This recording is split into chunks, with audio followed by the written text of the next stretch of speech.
Here is the voice of the working class, Rick Smith.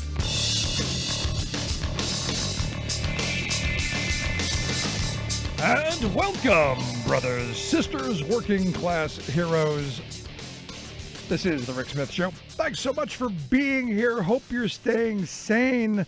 Hope that you have, like a lot of people, ignored the fantasy display going on at the RNC convention.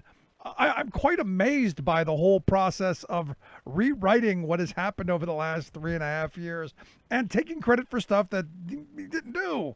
I'm really quite amazed at, the spin. And I guess I shouldn't be. This is who Trump is. But you get the head of the RNC, Ronna McDaniel, saying that, anyone who disagrees with Donald Trump, you're not a Republican anymore. I find that fascinating that even they're admitting that if you don't agree with dear leader, you can't be in the club. We're going to pull your card. And I was just watching the speech of Dan Scavino, who is the deputy chief of staff for Trump, saying that, Donald Trump is winning for America. And out of one side of his mouth is, we've built the greatest economy in the history of the world. No one's ever seen anything better. And we'll do it again. Which is weird because, either it is the greatest ever or it's not, and you're going to try and aspire to get back to that. Now, again, I come back to, reality versus, the fantasy that we're seeing. I come back to what is as opposed to what's being displayed. And you remember, Trump ran on in 2016 some pretty simple stuff that I agreed with, to be honest with you. The fact that, we need to have, manufacturing come back to the country. We need to increase the number of manufacturing jobs because, as you know, 1979 was the peak year of manufacturing. That was the year we had the most jobs ever in the country. 1979, that was it. Neoliberal policies, Ronald Reagan, all of the supply side voodoo Reaganomics, all of the high dollar stuff, all of the imports, the free traders came around, and now we're almost at a historic low. And it's gotten worse under Trump. He said he was going to be the guy to bring those jobs back. For all of the talk, no action. There hasn't been anything, and we haven't seen an increase. And, pandemic aside, the job losses from the pandemic haven't been in manufacturing as great. This is just, he didn't do anything. So, all of the things that we were told, hey, we're gonna bring those jobs back. We're gonna stop deficit spending, and we're gonna pay off the debt. Yeah, that hasn't happened. All of the things that in 2016 we're gonna take on China, we're gonna close our trade deficits. No, not even close. Ran on that in 2016. The reality of 2020 is, we've got millions of people unemployed. Now, understand the economy that Trump talks about, that he built and he singularly alone built, isn't even remotely close to accurate. And we've gone through this before. He inherited an economy that was continually growing. And in fact, had Obama stayed on, it probably would have grown faster than it has under Trump because, the numbers dropped off under Trump. The last couple of years under Obama, we had greater job growth. Now, people say, that's because, and they give you, there's only so much you can do, and, we only have so many unemployed people and all of that. Here's the thing. Trump had a massive stimulus right dead smack in the middle of that should have sent job creation just skyrocketing. It didn't. And if you buy the fact that job cuts, create jobs, especially ill-targeted tax cuts for very wealthy in corporate America, it should have been a red-hot economy. We should have had zero unemployment. We should have been importing people to cover the jobs that we were creating. If you buy the argument that tax cuts for the wealthy create jobs. But here we are in 2020. After having run on how horrible things were under Obama, because it was horrible. Everybody was unemployed. There were millions of people. Oh, wait a minute. That was under Bush. Never mind. But if you bought 2016 was bad, 2020 is actually worse. And if you look at the numbers just as they are, and again, numbers don't lie. Unemployment much worse. And you go, well, that's all the pandemic, and it's true. The pandemic had a lot to do with that. But we weren't creating the same number of jobs to keep up with the demographic changes. So it was gonna go down the other side anyway. Our trade policies have been, again, terrible for all of the bluster and all of the chest thumping and all of the, we renegotiated, NAFTA, and we took on China, and we did all of this stuff. Our trade deficits continue to balloon. We're actually, worse off than we were when he took office. If you're talking about jobs, the manufacturing sector hasn't seen those jobs come back. And in the places that they have, they've been automated. And those haven't created jobs anyway. And the other one was, and a lot of people don't talk about it, it was the budget deficits. Trump was railing on Obama during the years where we were running smaller and smaller deficits. Because understand, when Obama took office, that was a real economic crisis. I know 2008 is a long time ago, and I know our minds aren't wired to remember, 12 years ago. But 2008 was really bad. The collapse was horrible. In fact, it was just about now in 2008 where we were going over the cliff. And you go through September, October, November, December, January, losing, hundreds of thousands, million jobs a month we were losing because of, Wall Street's greed and Bush's inept leadership of policy. And of course, the Republican deregulation and all the stuff that came with it. Also, I cannot, in good conscience, only blame the Republicans. It was Bill Clinton's ending of Glass-Steagall that did a lot of it. But also 8 years of Bush ignoring all of the things that were going on. That was a real economic crisis. And, from the beginning, you had Republicans who were, standing in the way, saying, no, we're not going to give you the stimulus money that you need to dig out.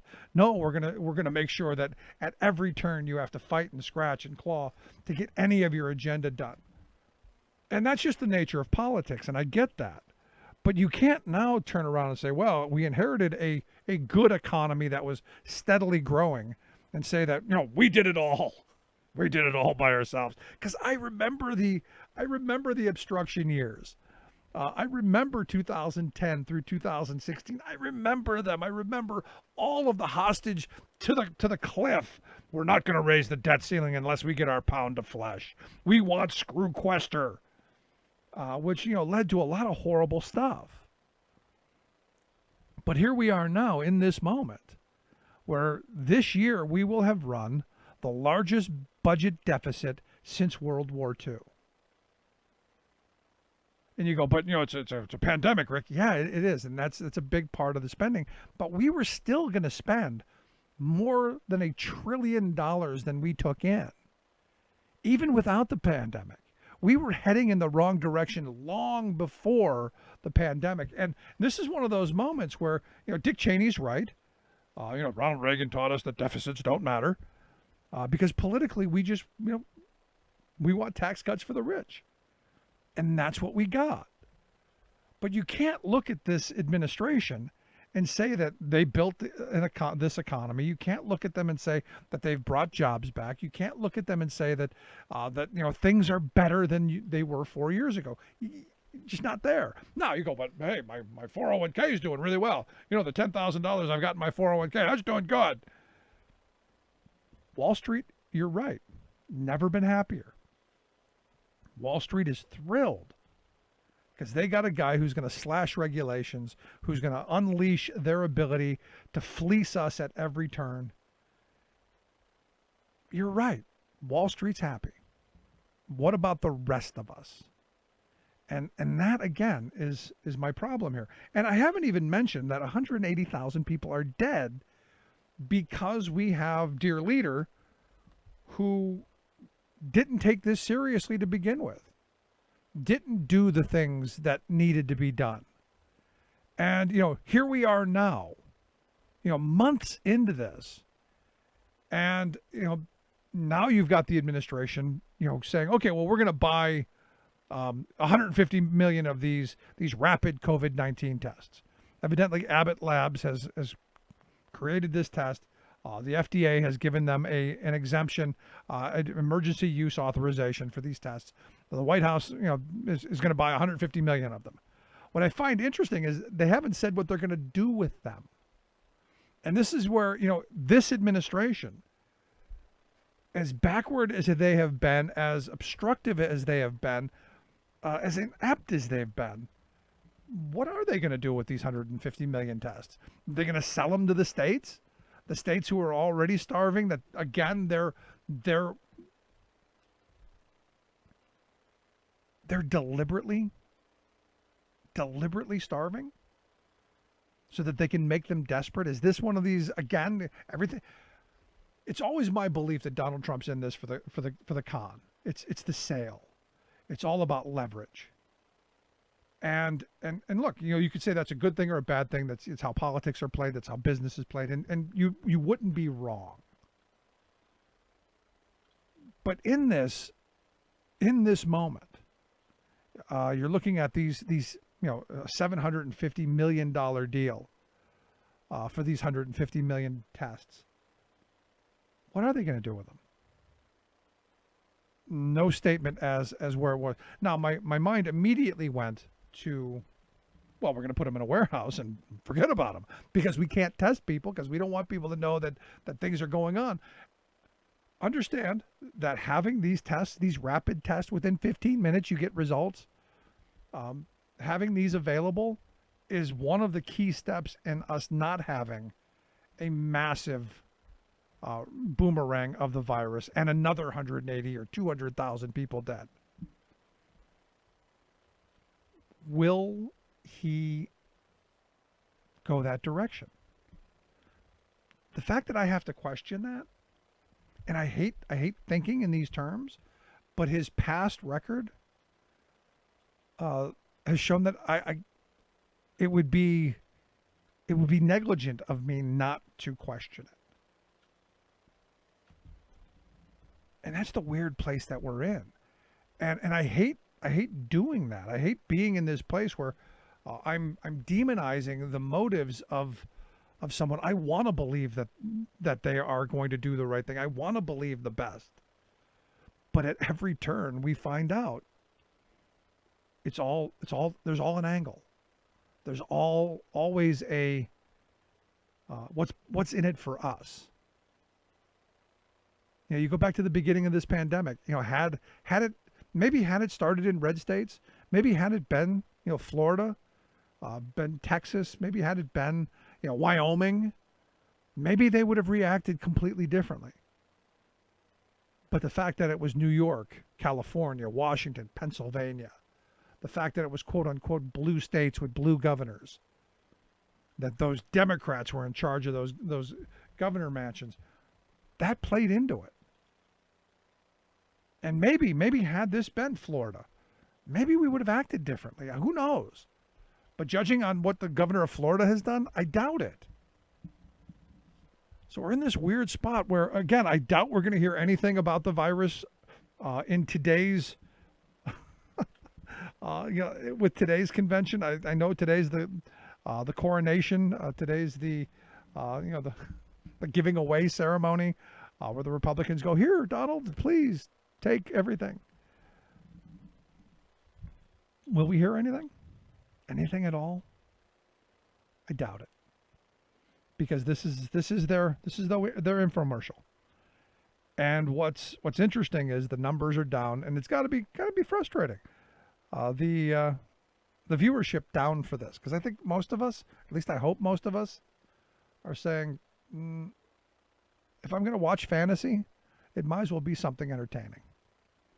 Just my thought. I'd love to hear yours, though. You can email me, rick@thericksmithshow.com. Have you spent much time watching the convention? Has it been something that you've been, it's must-see TV, got to see what the Donald and his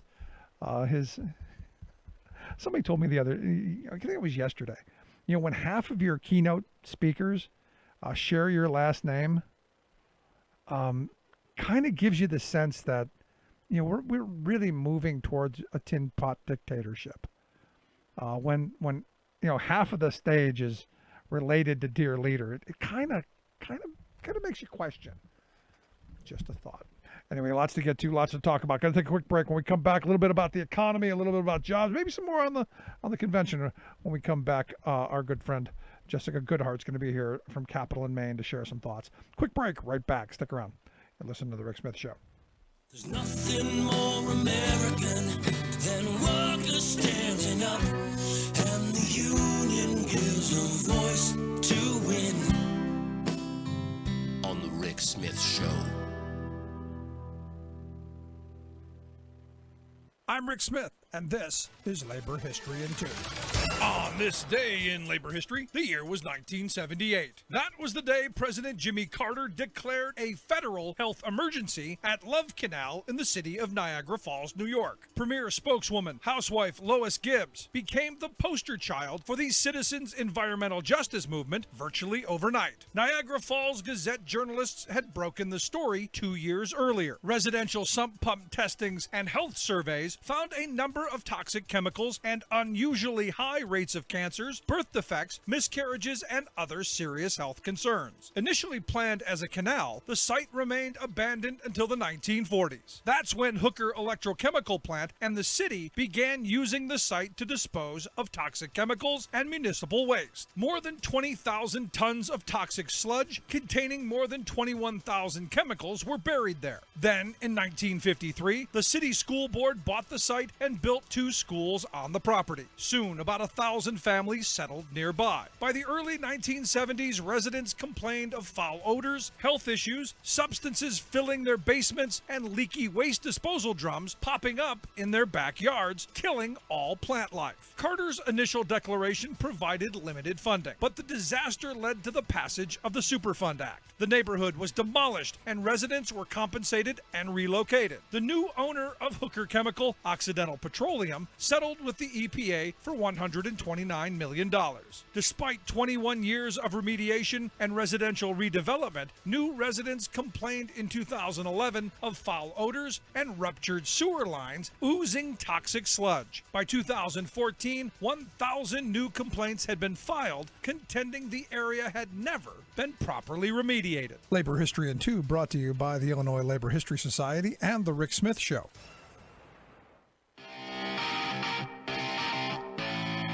Welcome back to the Rick Smith Show. Now, here is Rick Smith. So I just jumped into the convention feed, and they're doing a thing on Donald Trump promised real change in our cities, and he's delivered. And you look around, you go, yeah, they're some of them are burning.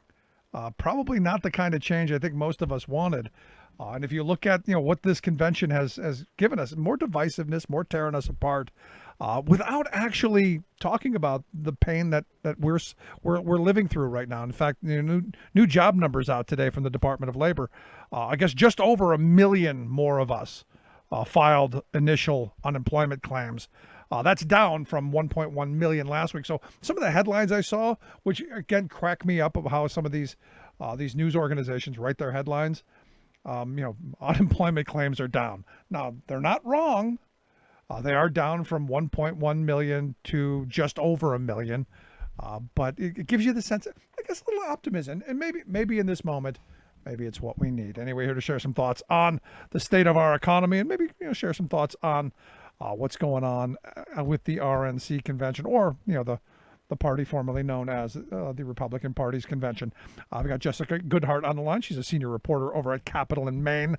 Jessica, thanks for taking time for us. Thanks so much, Rick, for having me. So we're just over 1 million now. It's not 1.1 million. It's just over 1 million new unemployment claims.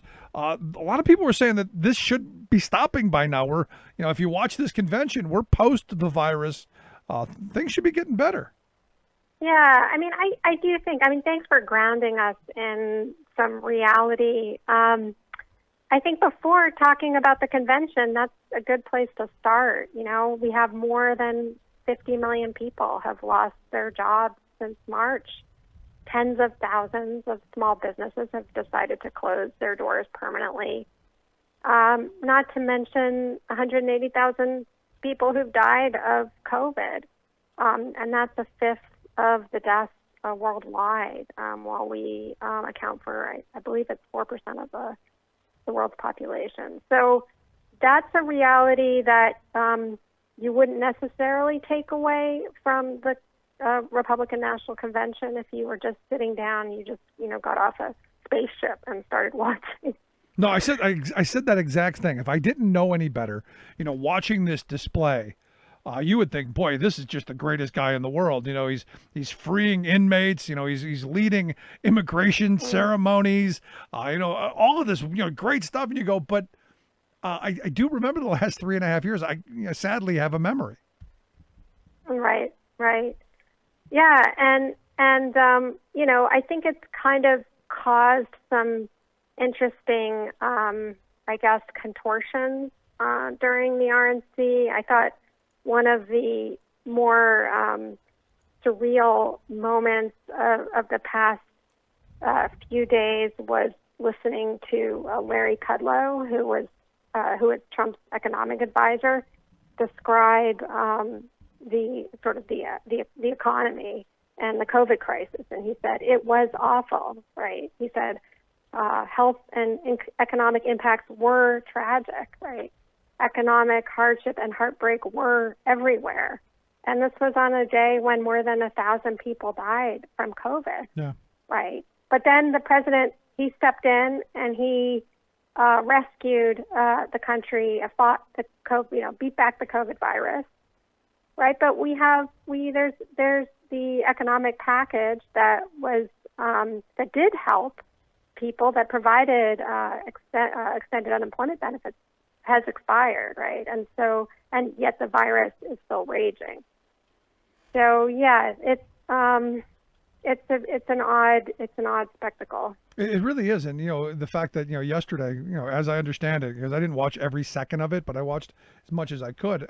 I don't think the virus came up at all. It's something that they've, if you just watched the presentation that they put forth, you would think we're past it. It's in the rearview mirror. And now we're just focusing on, how we make America great again. Again, right. Yeah, I just recently turned on the TV and I saw that Eric Trump was complaining that, all the Democrats want to do is talk about COVID. And I think it's that all the Republican National Convention, they really want to distract. And I think, it is a little bit reminiscent of the early days of the pandemic when, remember, there were numbers. There were just a few cases. Remember back then, and there were some cases on a cruise ship. And Trump said, "I don't really want those numbers. I don't really want to count those numbers." Remember, yep. Because it would add to how many cases we have here. And so there's always been this kind of wishfulness to this president that the virus would just disappear. And he said that even when there were 130,000 deaths, that it would just, disappear. And Mike Pence talked last night about miracles. And, I think, I guess it's a kind of magical thinking. And then, there's this focus on sort of before times, and that's the make America great again. Yeah, again. Again. And again. But here's the weird thing. As I was watching, all the talk about how wonderful the economy was and how they built this, incredible economy. I know you follow this stuff, probably more than even I do. He didn't really build this. This was a continuation of what Obama had created during his term. I mean, it was a slow and steady growth. That Trump inherited a pretty good economy, and with a massive stimulus package that they passed through the tax cuts for the very wealthy in corporate America, you would have thought that it would have been much, much greater growth, that the economy would have just been, on fire. And yet, I don't know that we had that. So, I mean, to take credit for something that you really didn't do, I guess is pretty masterful on their part. Yeah, a couple of points there. You're absolutely right. He inherited economic expansion from the Obama administration. Income growth actually slowed under Trump. The manufacturing job boom that he promised did not materialize for the Rust Belt states. There were actually more manufacturing jobs created in the last 3 years of the Obama administration and the first 3 years of the Trump administration in Minnesota, Michigan, Ohio, and Pennsylvania, according to the Center for Economic Policy Research. So, but, yes, unemployment was low, the stock market was high, and, those were numbers that he kept looking at. And we, this was we launched this series called The United States of Inequality in last November, which is basically a story a week connected to the presidential race. And that was when there was supposedly a booming economy, and kind of the point of the series was to really look at the fragile underpinnings. And those fragile underpinnings were not created by Trump, right? They were exacerbated by some of the policies like the Tax Cut and Jobs Act, which, provided a huge tax cut to the wealthy. But that's something that's been decades in the making, this growing level of economic inequality. So it's those are like the conversations that we're not able to have right now, because we're having these conversations about whether COVID exists or not, right? Or whether we should wear masks or not. Whether to wear masks or not, So we launched this series, and then when COVID hit, COVID really made the argument that that our economy, it kind of exposed the levels of inequality and the way in which the virus has really had disparate impacts. The way it's really ripped through some communities, and really, especially, hurt many frontline workers, that people who are actually keeping our economy going, in meatpacking plants and warehouses and retail stores and hospitals, and many in many communities of color, as well as elderly. And so, this is something that is been very painful, for the country, this would be a difficult convention for any incumbent president, I believe. Yeah, because the record isn't good, so you have to rely on fantasy thinking and sunny optimism, which I give Trump credit for. I mean, I don't give him credit for a lot. Right. In his mind, and look, I guess it's how he gets through things. Everything, he looks at the positive and the happy and everything. And I guess in horrible times, maybe that's not an absolutely bad thing, but to be so far to where everything's positive. And without taking the fact that there are people who are struggling, and as you've said, and I agree 100% with, the pandemic didn't create these problems; they really magnified them, that have been decades in the making, with the poverty wages and people without access to good quality health care, and without retirement security, and without people having any savings or safety net to fall back on, which is why we need to, in a hurry, pass, massive spending bills like the CARES Act. It just magnifies, exactly what you said. Yeah, and I think that what's sort of odd too about the convention is that there's a lot of different things going on, right? There's the COVID's not that bad, or we'll have a vaccine by the end of the year, and we'll get it, we'll get things back to normal. And then also there's this effort to drum up fear, and portray, to sort of do a redo of Nixon's 1968 campaign and portray Trump as this law and order right. president. And so that's another, thread. So it's not all sunny, right? It's, a very dark vision. And, and Joe Biden said yesterday that he's, Trump is rooting for more violence. I think it was Laura Trump who said, President Trump is the law and order president from our border to our backyard. And then we had the spectacle of the McCloskeys, the couple who had waved guns at Black Lives Matter protesters in St. Louis, and this is all playing out in with the tragic shooting in Kenosha of Jacob Blake. So there's that. That's another thing that's happening. in the absence of an agenda, like an actual. No, and plan. all of this stuff couldn't have happened at a better time for Trump. I mean, it sounds horrible to say, but with the cities, across the country having the problems that we're seeing, and some of the violence that's going on, and the way they're spinning this kid shooting these people is just remarkable to me. I don't know if you saw the New York Post's article where they got a picture of him. He was scrubbing the side of a building, and my comment was, it's amazing how when a black kid does something like that, we find the darkest gangbanger thug image we can find with the gold capped teeth and whatever. But when a white kid does it, boy, we show how philanthropic he is and how much he loves mom and apple pie, and we spin the hell out of it. Yeah, no, and I mean, and so I mean, I think it's pretty dark, and so this is all happening at once. And then the other piece, so there's the COVID piece, COVID, we're going to fix COVID. There's the dark vision of what's happening in our cities and what the radical liberal Democrats are going to do. And then there's the other part, which is, I think the Republicans are worried about swing voters who have been turned off by Trump's policies and rhetoric, by separating toddlers from parents at the border, calling white supremacists very fine people. And so there are parts of the convention that are also speaking to that, right? Right. That are trying to assuage their the concerns of those voters. So it's this real grab bag of things at that convention. It's sort of like pick the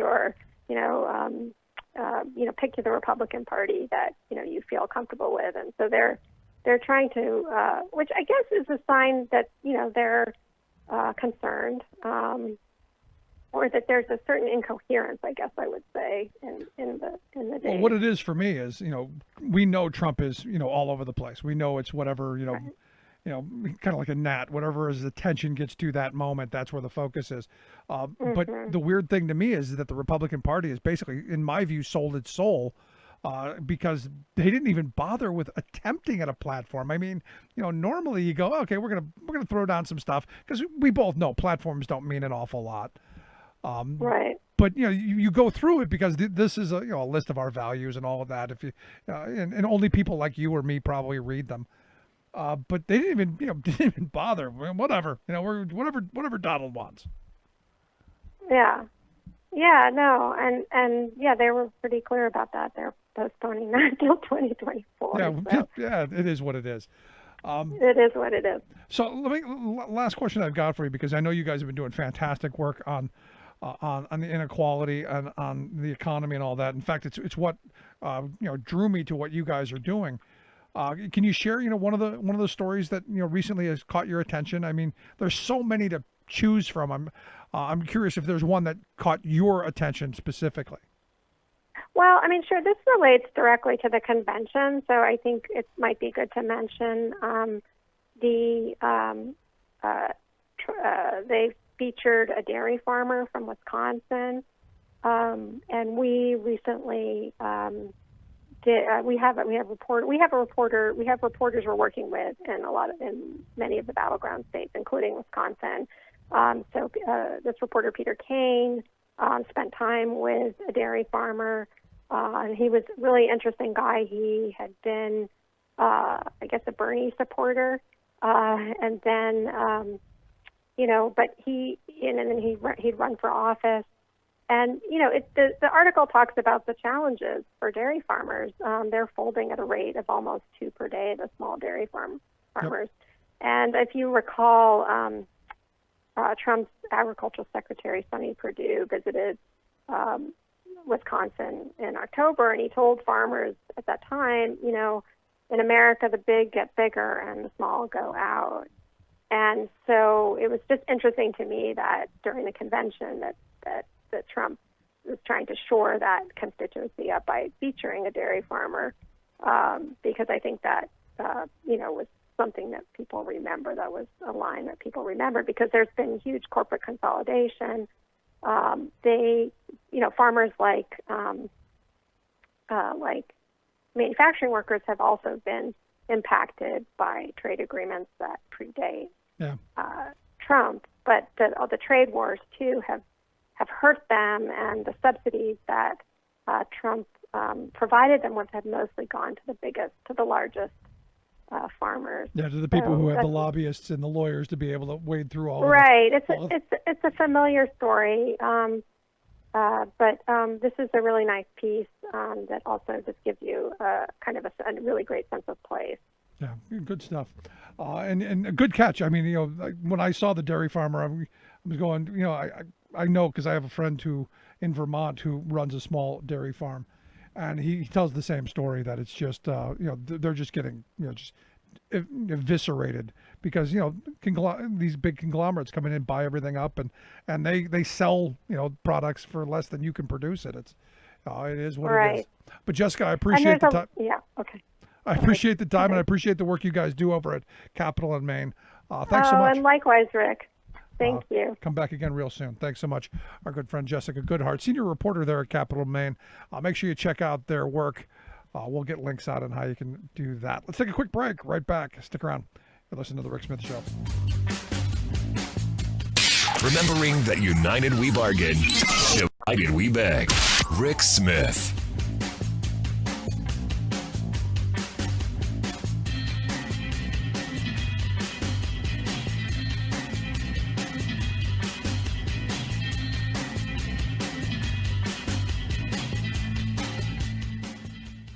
I'm Rick Smith, and this is Labor History in 2.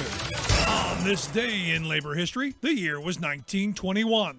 That was the day that the Green Bay Packers football team received a charter from the American Professional Football Association. A year later, this would become the National Football League. The Green Bay Club had started up 2 years earlier. Its original sponsor was the Indian Packing Company in Green Bay, Wisconsin. They packaged canned meat. Meat packaging was a major industry in the Midwest during this era. Packing plants in Chicago, Kansas City, Iowa, and Wisconsin processed the cattle and pigs raised in the West as meat to feed the nation. Curly Lambeau was a shipping clerk for the company. He helped to organize a group of local players into a football team. Curly persuaded his boss to donate money for the uniforms, and it was there that the name Packers was born. When the Indian Packing Company fell on hard times, they were bought out by Acme, another packing company based in Chicago. So, for a brief moment, the Green Bay Packers, one of the staunchest rivals of the Chicago Bears, was actually owned by a Chicago company. Although Acme only owned the team for 1 year, the team nickname stuck.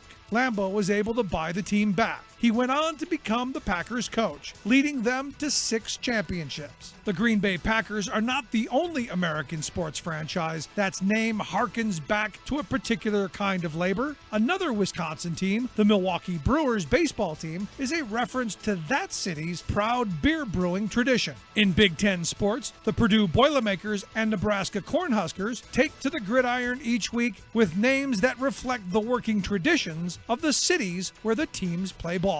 Labor History in 2 brought to you by the Illinois Labor History Society and The Rick Smith Show. For more information, go to laborhistoryin2.com, like us on Facebook, and follow us on the Twitters at Labor History in 2. Welcome back to The Rick Smith Show. Now, here is Rick Smith. So all across the country this week, we've seen people out in front of their post offices saying, hey, save our post offices. Do 2 very simple things. One, fund the post office in this time of pandemic. Needs the money, and they're asking for $25 billion. And the second ask, and I think more importantly, stop screwing with it and undo the damage that you've already done. Which I think is more important, especially as we move into this election season where a lot of people are relying on the mail-in ballot. And here to share some thoughts on the Save the Post Office movement, I've asked Omar Fernandez to come talk with us. Omar is the president of the American Postal Workers Union, APWU of Vermont. He's also the Vermont AFL-CIO's vice president for postal workers. Omar, thanks for taking time for us. You're welcome, brother. Thank you so much, Rick, for inviting me. So, I look at this and I'll tell you, I'm encouraged to see the number of people out in the street, the number of events across the country. to do one very simple thing. Save what's left of our commons, save what's left of our postal service before they privatize and profitize it. Absolutely. There's been so many people out there just coming out to help us out, and they've been out there holding up signs, doing our chants, and we've even given people a chance to come to the microphone and talk about how important the post office to them, and we've had some great people just talking about things that how much they appreciate about the post office. It's very encouraging that people are starting to wake up to what's going on to us. Now, I look at, a state like yours of Vermont, a very rural state for the most part. The Postal Service is, one of the lifelines of your state. And look, I live in, the center of Pennsylvania, a very rural area as well, a lifeline here as well. But, I look at a state like Vermont, a destruction of the Postal Service would have to be a massive hit to the people of your state. Absolutely. I mean, pretty much, everybody knows what's going on with the postal office, how people need the post office to have medicines delivered to them and have communications and have, money sent to them. There's a lot of old folks out there that are they move up here to retire, to do, live their life, live the dreams that they want to live, be homesteaders, and they love that the post office comes right to your door, nothing extra. They don't charge you anything extra, and bring your packages to you. My carrier, actually, when we have a box where he can put the packages right in the box, my carrier is so awesome that he literally comes to my door. It's like another, 200 feet from the post office, from the post box. He'll come right to my door and deliver the packages right to our door. I mean, he's awesome. He's an awesome guy. Yeah, but the weird thing is all these years it's good to see people are waking up when there's a potential of losing it. But there were all those years where people were talking about the Postal Service. Oh, they can't do anything right. They lose everything. I'll tell you, I don't think I've ever lost anything. I hear all these horror stories. I've never had that happen, but and I think a lot of it is anecdotal. I think, I know a guy who knows a guy who knows a guy. Right. But it's nice to see that maybe this threat will bring people back around. Absolutely. I mean, I really hope that, one of the things that I would like to start doing, and I'm talking to my executive board regarding this, is I would like to start doing something where we can have, dinner with a postal worker, so that people can actually come to the local pizza shop or whatever and just hang out, talk to a postal worker, and find out what's going on with the post office. Because I'll tell you this, the power is in the people. We all know this, but if the people come together, whatever it is that we want, we're going to get. And let this be a rallying point. People are already starting to wake up to what's going on with the post office. Let this be a rallying point to all the things that we're looking for to help us all out, not just the corporation. Yeah. Now, $25 billion is the ask. What's that for? Is that to get through the next couple of months? What's that $25 billion for? The $25 billion is for us to get through all this COVID crisis. Because of the COVID, there's been so much overtime that needs to get done, and that's what we're trying to replace. Because I'll tell you this: the post office. I mean, thank God we do make money. Last quarter we made $17 billion, but with this COVID and the first class mail going down, it's just keeping us from being able to stay positive on what's going on. I mean, we're a nonprofit organization. A lot of people don't understand that we are nonprofit. So that is what that $25 billion is to replace that first-class mail. I mean, packages have gone up like crazy, but there have been a lot of losses because of the COVID that just we haven't been able to recoup. Couldn't you get money from the PPP that, corporate America, there's this $500 billion slush fund that was in the CARES Act. Republicans demanded that corporations have their trough. Couldn't the Postal Service, dip their hand into the trough? I'm pretty sure they could, but will the corporations want to do that? Because it's the corporate guys that have been after the post office. They're the ones that have been after getting all the profitable parts of the post office, and wanting us to just go away so they can privatize the whole thing. Yeah, I mean, the post office does perfectly fine on no taxes just by selling the services that we have.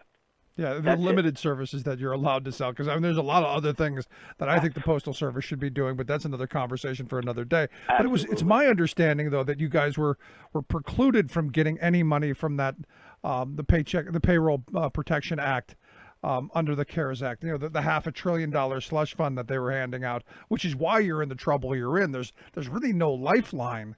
And it's one of these kind of, you know, you never let a good crisis go to waste scenarios where you guys are hurting because, as you've said, you've got some things going down, some things going way up. You need the overtime. And then all of the costs that come along with protecting people and ensuring people don't get sick. It just seems like this would be a no-brainer in regular times. But we're just in kind of strange moment in our history.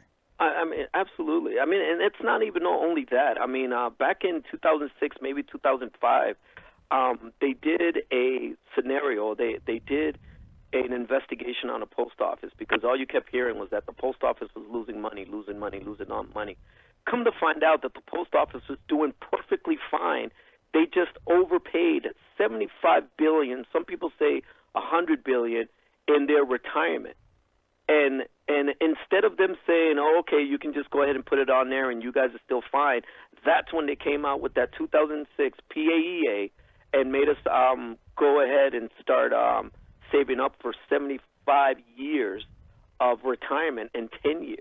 And not only that, on top of that, during that time, that's when Congress said that, oh, by the way, since you guys have so many veterans as employees over there, you guys are going to have to start paying their retirement now, too. The military doesn't have to do that anymore. You guys go ahead and start doing that. So there's a lot of things that, I mean, the post office, you can even say, is kind of like subsidizing the military. Yeah. No, I mean, and again, it's one of those, I've said that that's the poison pill that was meant to take down the Postal Service. And surprisingly, you guys have mustered through it.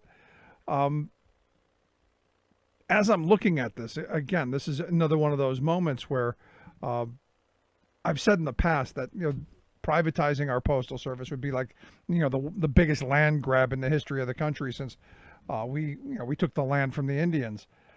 Something you'd agree with? Because look, the Postal Service, they own land all over the country. Right. Oh, absolutely. I mean, we already know this. Nancy Pelosi's husband literally took buildings that we own. We owned these buildings. All of a sudden, they decided we need to sell these buildings.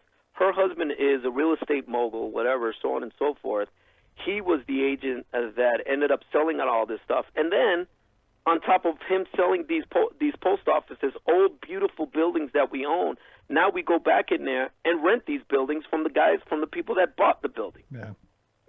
I mean, it's absolutely ridiculous. These people both parties need to keep their hands off of the Postal Service. I don't mind efficiency. I don't want to be standing around not working, but they need to get the politics out of the post office, period. And do you think this moment of awakening will help with that? Because look, you know, we used to believe Social Security was the third rail of politics, and nobody would ever talk about, you know, doing anything negative with Social Security. And yet we've got a president who's running on, hey, let's destroy it.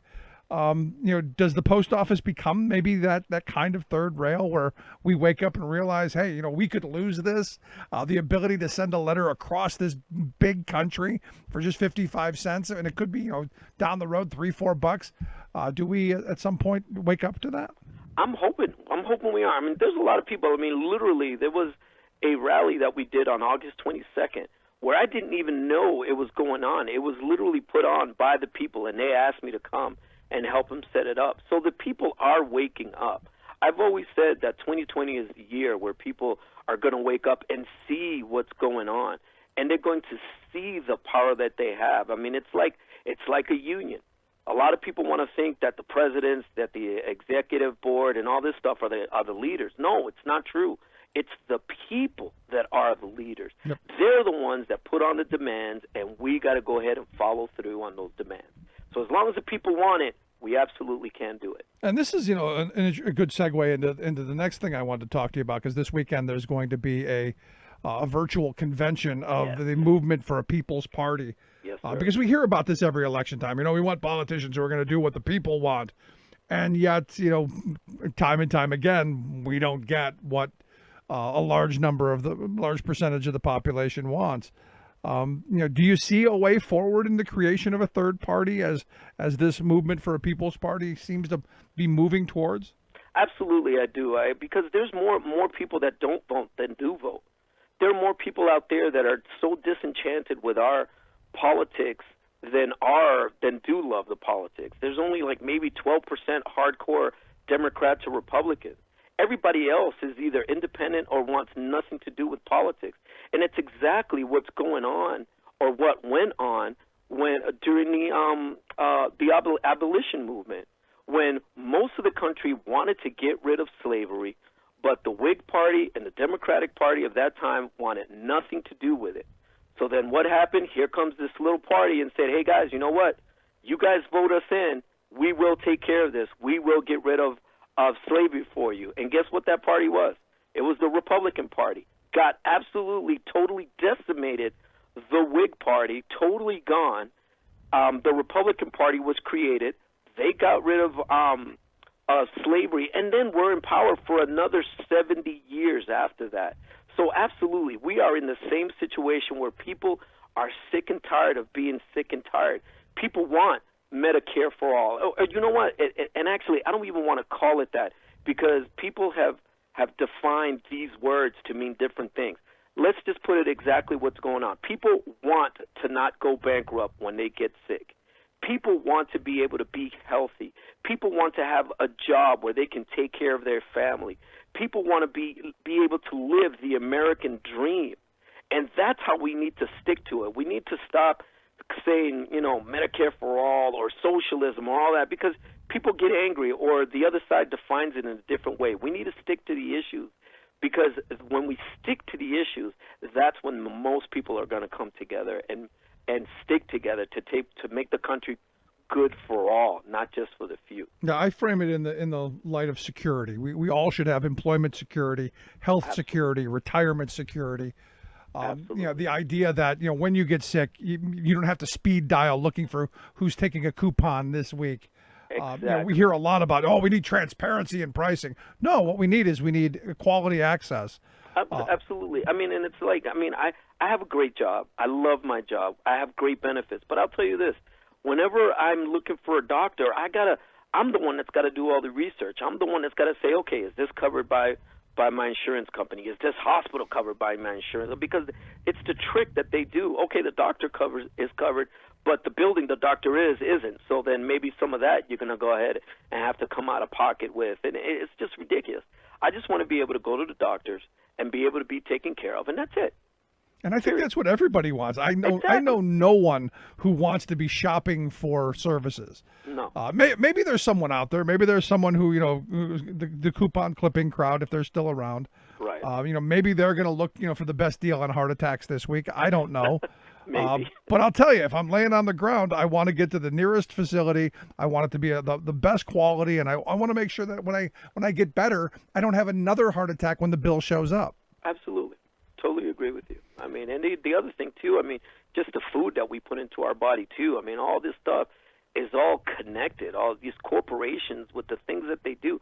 And I'm going to make it clear to maybe some of the people that are listening to us that, he's just another guy that just wants to take money from the rich.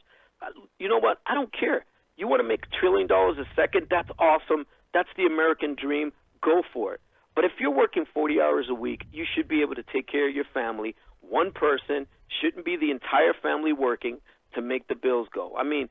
We produce enough material in our country where everyone that's working should be making anywhere from $25 to $28 an hour.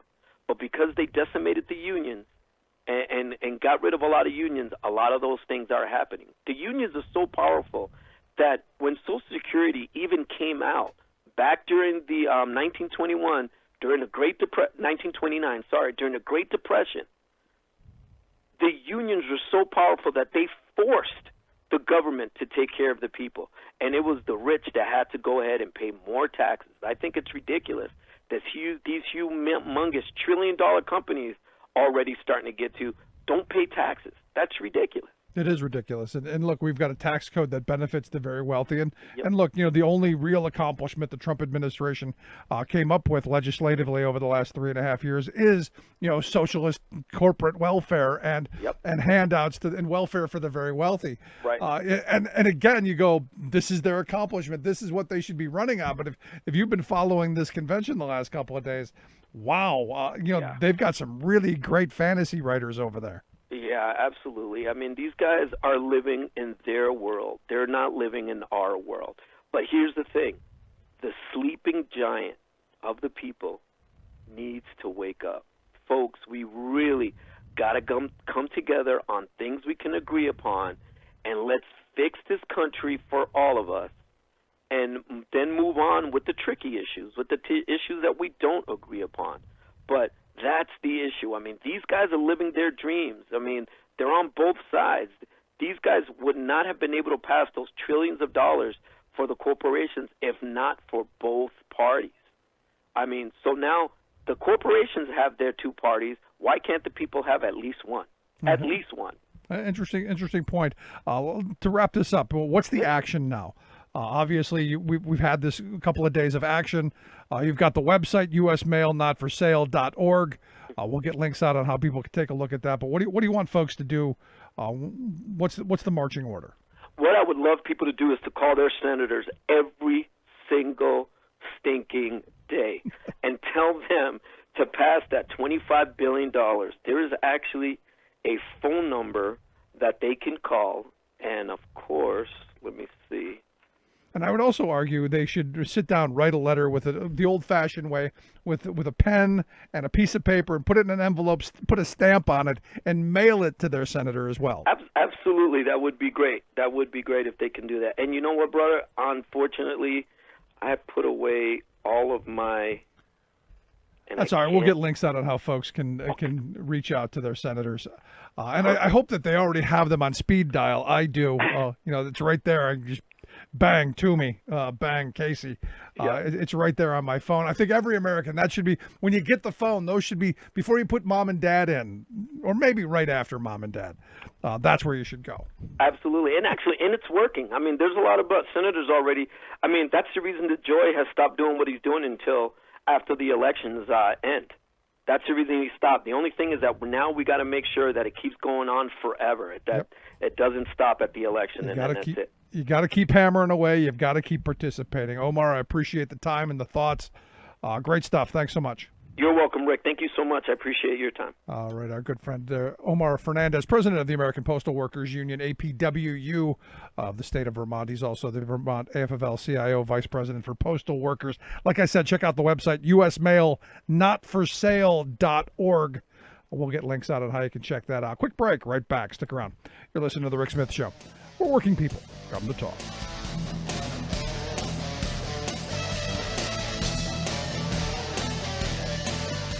The Rick Smith Show, where working people come to talk.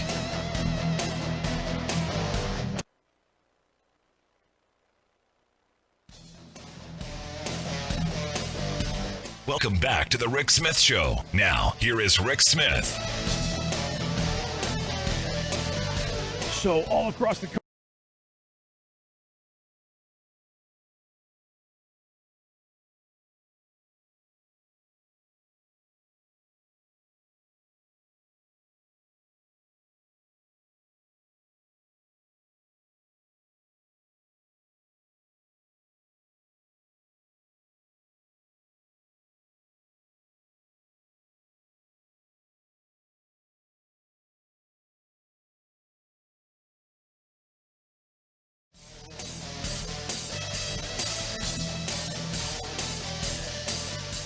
The Rick Smith Show, where working people come to talk. I'm David Philman, Executive Director of AFSCME Council 13. AFSCME members enforce regulations, keep prisoners behind bars, take care of patients, protect the environment, and more. Chances are you may never see that AFSCME member working in a sewage plant, diving underwater to repair a bridge, inspecting an elevator, or answering a 911 call. But aren't you glad they do? For more information, visit AFSCME13.org. Top regulatory officials in Trump's government keep chanting the same one-word mantra: deregulate, deregulate, deregulate. Day after day, these agency bosses have been liberating greedy business interests to do their damnedest to us consumers, workers, the environment, and even to our chicken dinner. Yes, chicken. Instead of Kentucky Fried or tacos con pollo, they're serving up chicken a la avian leukosis. That's chicken infected with a virus that produces cancerous tumors and lesions on the birds. In July, the U.S. Agriculture Department's Food Safety and Inspection Service rubber-stamped a demand by Tyson Foods and other multi-billion-dollar meat conglomerates to deregulate chicken processing rules so they can sell chickens diseased with avian leukosis for human consumption. And no, the huge brand-name marketers would not even be burdened by having to put a right-to-know label on the package so we consumers could know what we're buying.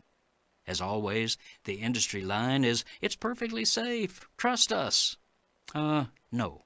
Their claim is that slaughterhouse line workers can simply cut out any tumors they see, then process the rest of the animal. There are two problems with this claim. First, avian leukosis can be a systemic disease passing through the blood, so slicing tumors doesn't necessarily eliminate the virus. Second, line workers don't have time to see tumors, much less remove them, since Trump's corporate-hugging regulators have also allowed poultry factories to speed up their processing lines to 175 birds per minute. This means each worker handles up to 3 chickens a second. As Lyndon Johnson used to say about such political hokum, they can't make chicken salad out of chicken shit. To learn more, go to Food and Water Watch, foodandwaterwatch.org.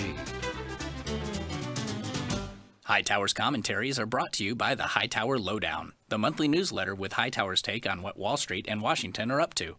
For information, visit hightowerlowdown.org. Welcome back to the Rick Smith Show. Now, here is Rick Smith. So while the convention rages on, evidently today was take your adult child to work day at the White House. As evidently, Eric Trump showed up with the Donald for a FEMA meeting. Nobody knows why. He didn't engage in any way. Just evidently stood by the exit sign, looking at his shoes, which I guess he does a lot of. But I don't get it. I don't know. Maybe they were afraid that he'd say something stupid. Who knows? But here to share some thoughts on, take your adult child who can't find a job on his own day, and of course the crazy RNC convention. Our good friend Sarah Burris, reporter over at Raw Story. Sarah, thanks for taking time for us. Hey, how are you? Happy Thursday. Good. I'm looking at this and I'm going, is it really take your kid who can't find a job, your adult son who can't find a job anywhere else to work day? So here's what I think happened. Because the hurricane is called Laura and Eric's wife's name is Laura, I think he could have wandered into the wrong room. The other alternative is that he misunderstood hurricane and thought candy cane, right? Or it's possible, my friend Edry thinks that Trump just couldn't find a sitter in time, Okay. The hurricane just comes up really quickly. Like, it's hard to find a good person who, you can trust with your adult children. Yeah, no, I get that. And so, so maybe it was a good thing he took him with it, because we wouldn't want him to hurt himself. Yeah, or fall, or, fall on, like, press a nuclear button. Something like that. Have you been watching the little show? Not very much of it. So I had to work last night, and I watched all of it last night, and it was really, really hard. I had to mute it at a few points because my blood pressure was starting to get up, and I was going to start throwing things. I have to say though, 24 hours after that, I don't really remember anything, and it's not because I was like, 3 sheets to the wind or anything. Like, I was working the whole time. There was nothing memorable that happened. There was nothing. The most interesting thing that just happened tonight was Rudy Giuliani wiped the sweat off his head and then wiped it on the person next to him. right? Like that's not a policy initiative. That's just Rudy being gross. Whoa, whoa, whoa, whoa. I saw him give his little fear and spear speech. I was watching some of it. I was reading along, in which, hey, Mr. President, make America safe again, was his, his big punchline. But you're saying that, Which means we're not safe right now. So thanks. Yeah. So not from him, evidently, because according to you, he's wiping sweat on people. Yeah, that's gross. Is it, I got to tell you, and maybe it's just me being, old white guy. Somebody wipes their sweat on me, I'm going to punch them right between the eyes. I mean, I don't know. You don't do that. I know. That's nasty. That's super redneck. I mean, that's not even like cute Southern. That's trailer, Yeah. That's rednecks. We sneer at that kind of thing. That's how bad that was. Yeah. I mean, I would even think, the trailer folks are going, wow, that's too low. Maybe. Wow. Maybe. I mean, that's just the only way that could be more on the nose is if he was like cut the sleeves out of his shirt and like had a bunch of sweat dripping from his pit hair or something nasty like that. Yeah. Now there's an image I can't get out of my head. Thanks for that. But here's the thing. I mean, his speech was, full on, fear and smear and full on divisiveness and full on, they're coming for the suburbs. I mean, what is it about the suburbs that the Trump campaign is trying to, what message are they trying to give to those folks living in the suburbs? I mean, we've talked more about the suburbs over the last 4 days than I think I've heard talk of in the last 20 years. Well, I think what happened is that he had a pollster that kind of sat down with him and said, okay, here are the demographics that you're going to need, that you're slipping with, and you're going to have to rebuild with, and this is what you need to be talking about. And Trump misunderstood. You need to be talking about these issues. He thought, oh, I'm supposed to be talking about the suburbs. So he just keeps saying that word over and over again, like somehow that's a policy. Like people are going to hear suburbs and be like, oh, I'm in the suburbs. He must be talking to me. It's like, no, that's not a policy. They talking about the suburbs does not mean that, your schools are going to be better, or the COVID's going to come to you slower, or you're not going to die as quickly, or, it's just, no, good try, but no. Is it just a buzzword then? I mean, because, if you watched Monday and you saw Matt Gaetz' little, whatever that was, he came flat out and said, listen, Whitey, you in the suburbs, they're going to lock you in your homes. They're going to take your guns. They're going to invite MS-13 to live right next door, and you're going to be a prisoner if you elect Joe Biden. Joe Biden's going to bring MS-13 and all of those people to burn down your house and use your barbecue and drink your beer and all of that. Joe Biden is going to make it where somebody else steals your beer. I think that's probably a better message than saying this word suburb over and over and over again. It surprises me that they are so desperate that this is the kind of message that they're trying to come up with, and I think that it just it's not making any sense, and it's not connecting to any kind of policy issue. And you look back at, you mentioned Rudy. I was thinking of the 2004 convention where he was just so crazy and angry, and 9/11 and just shouting all of these buzzwords, and it's the same kind of thing, really. This is going back to the whole, 2004 convention, and I think I'm sure somebody at some point will do a mashup, right, of all of the times where somebody said suburb, and I don't know, it seems incredibly. I don't want to say short-sighted, but it just seems it's not talking about an actual issue that somebody cares about. Yeah. Moms in the suburbs don't care that you use the word. They care about, education and, making sure that their taxes aren't so high that, they can't afford their homes anymore, and, just normal things that everyday people care about. Like, the suburbs are where you go when you can't afford the nice house in the city, right? So, I don't know. Yeah, no. In fact, they had a little clip there from Michelle from Mechanicsburg, just down the road from where I'm at, talking about, how she cares about her son and cares about education, hit on all of the security mom stuff that you need to do. And, because she wants her son to grow up in a safe place. And Joe Biden's just not that guy. Because, Biden is going to let all the criminals out of jail, and they're gonna move to Mechanicsburg, Pennsylvania, to live all around her. And she's going to be surrounded by black people and brown people. Here's the thing, all of the people are already being let out of jail, right? That's the big thing about COVID is that Trump, and the Justice Department, everybody, the Bureau of Prisons started letting people out because it's safer to have people in other places than everybody getting COVID in one prison unit, right? Or one entire prison. And so people are already being let out of prison. The thing about whether your communities are safe, I mean, Donald Trump's the president now, and he's flipping out about, all of these cities burning, and he's blaming somebody else for it. So, I mean, really, he's complaining about doom and gloom and saying that everything is bad and, I will make America great again. Except clearly it's not right now. So, which is very confusing.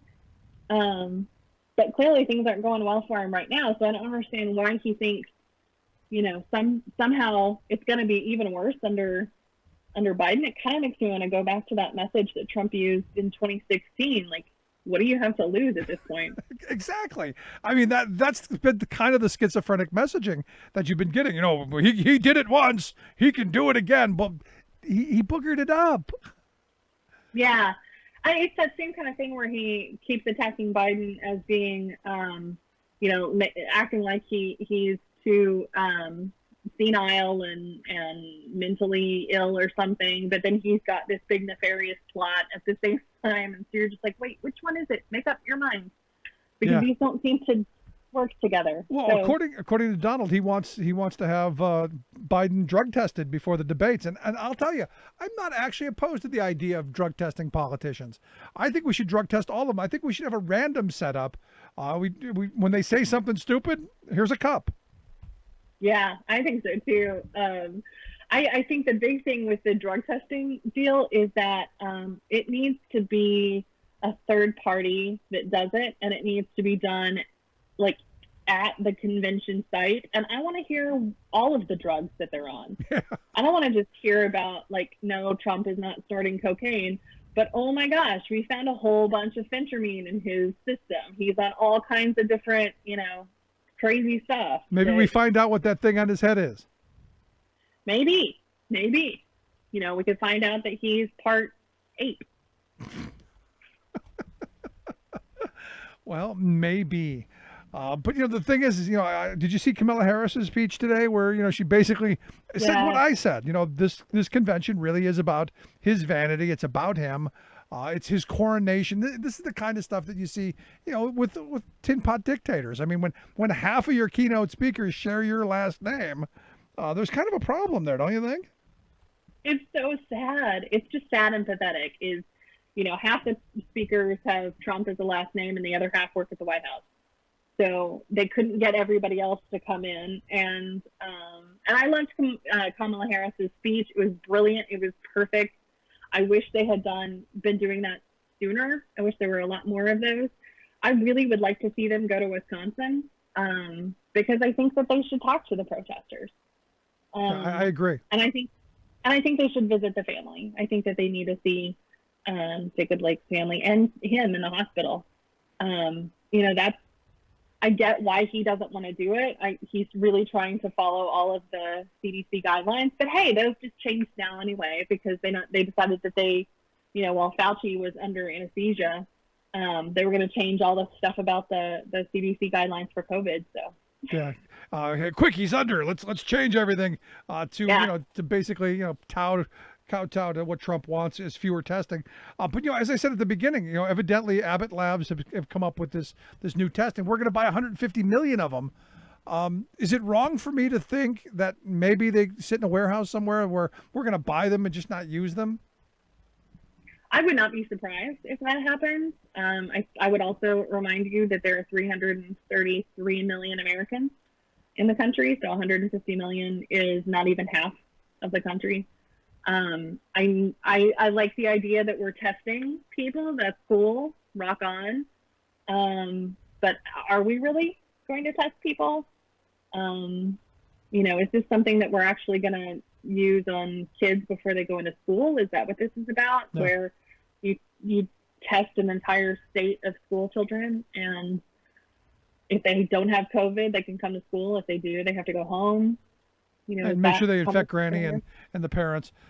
Will he mention any of this in the big speech tonight? Is there a rollout? Because I know that this purchase was specific for today, so I'm assuming that by saying, "Hey, we got these 150 million that are coming," is the big plan now mass universal testing, and we're going to do the things we should have been doing? Oh, I don't know, 3, 4, 5 months ago. Yeah, that's what's interesting about this is he made all these changes to the CDC and talked about how we need to test less, and then all of a sudden he's going to do this big announcement where he's like, "Oh, we're going to test, do 150 million tests." He is going to announce it in his speech tonight.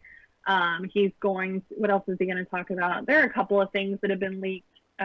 He's going to trash the protesters. He's going to attack the Democrat-led cities that he says are falling apart. Yeah. So what you're saying is it's just a Thursday. It's just a Thursday. That's all it is. Okay, I get that. I will say this. I did look up how long Fidel Castro's longest speech was, and it was 7.5 hours. So it could be worse.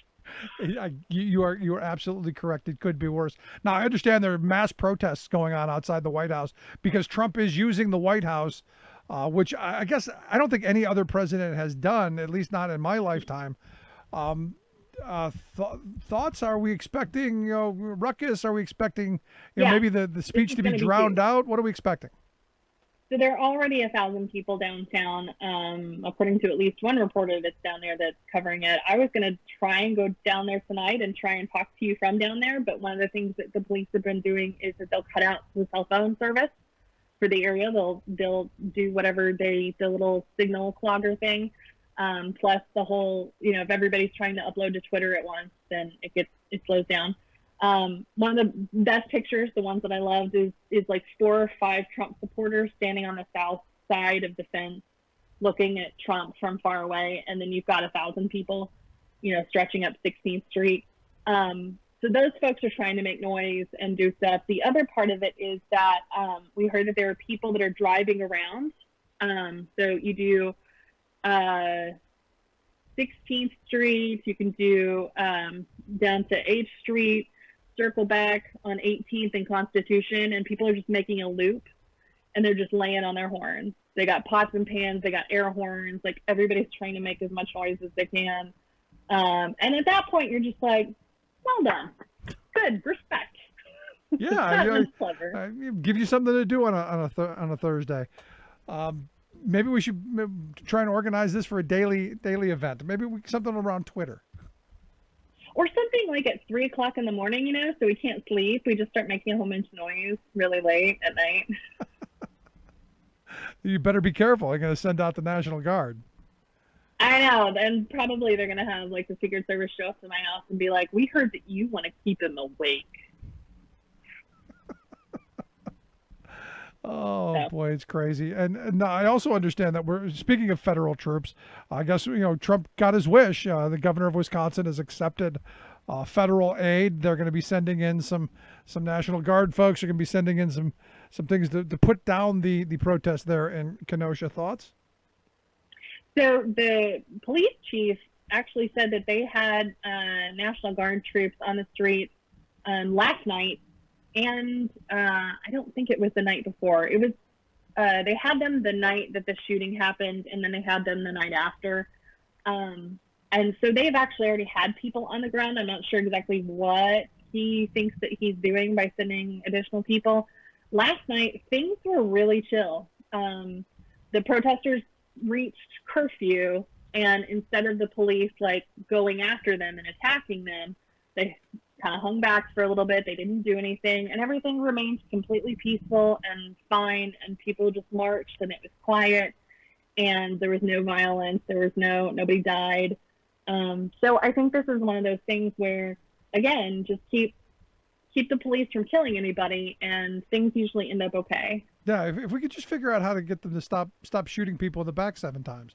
I mean, because I can't find a justification for it. And now I'm looking at this story, and you've got a story out on this, that evidently the guy who's been shot in the back 7 times, paralyzed, they've actually got him handcuffed to his bed, and he hasn't even been charged with anything. How is that possible? Yeah.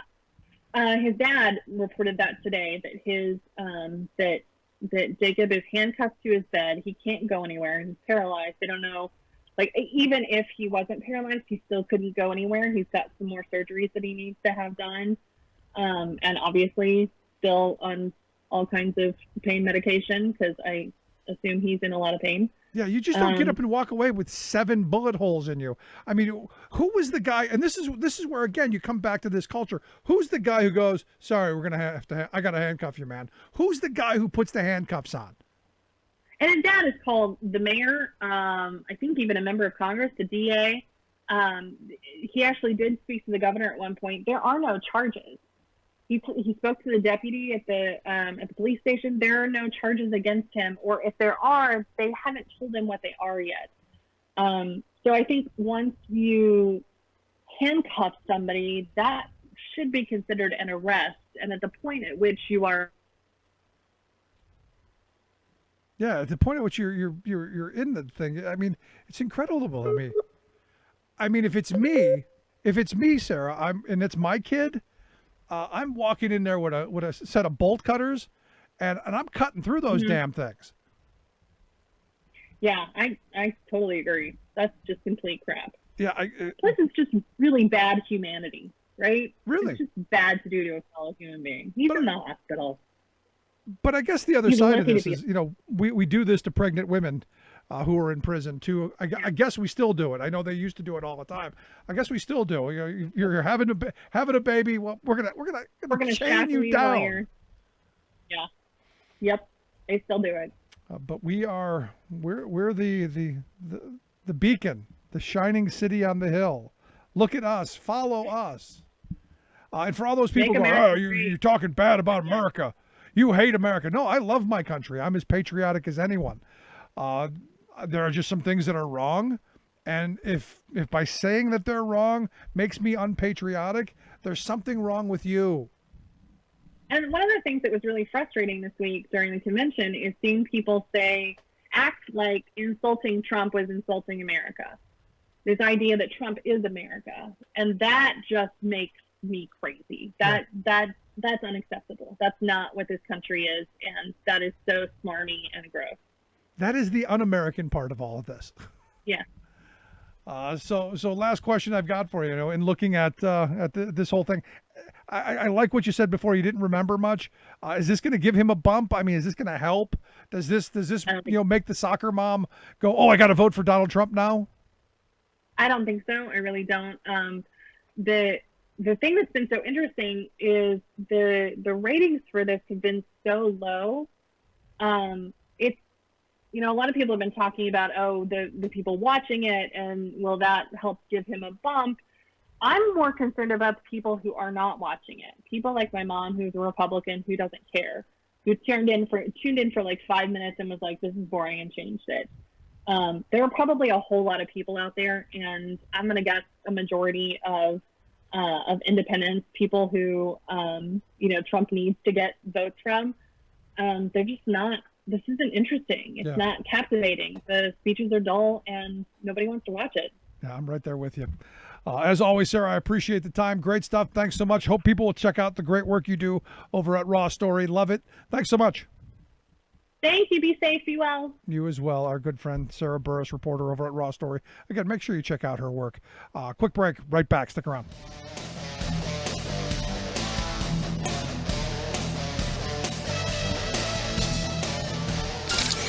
Waving the flag of freedom for people, not corporations. Rick Smith.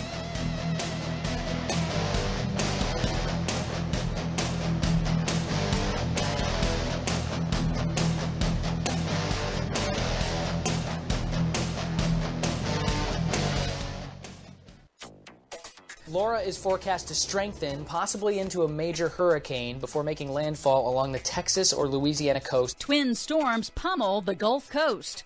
Northern California fires rage out of control. Plus, we can and we will deal with climate change. 2020 Democratic National Convention touts climate action. All of that touting and more straight ahead. From BradBlog.com, I'm Brad Friedman. And I'm Desi Doyen. Stand by for 6 minutes of independent green news, politics, analysis, and snarky comment. The Trump administration finalized plans to open up the Arctic National Wildlife Refuge to drilling.